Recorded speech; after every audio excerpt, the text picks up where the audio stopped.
May nakita tayong bago ngayon. Bibihira lang to. Yan. Bibihira lang to.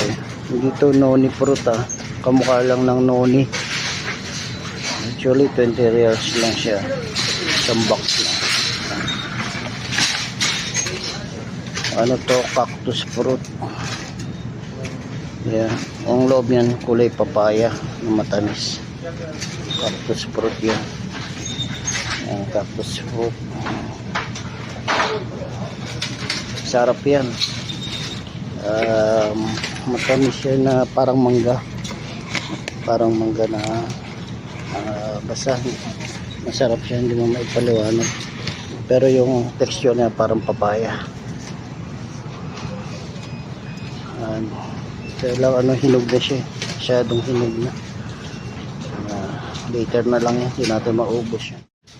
So by the way nga pala, ang pangalan nito sa Arabic is Bashum. Yan, ang tawag dyan Bashum.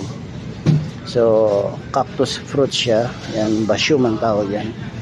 Ito rin Bashum. Pero iba niya, kulay red na green yung iba. Pag hindi pa masyadong hinog. Yan, okay. Masarap to, Bashum.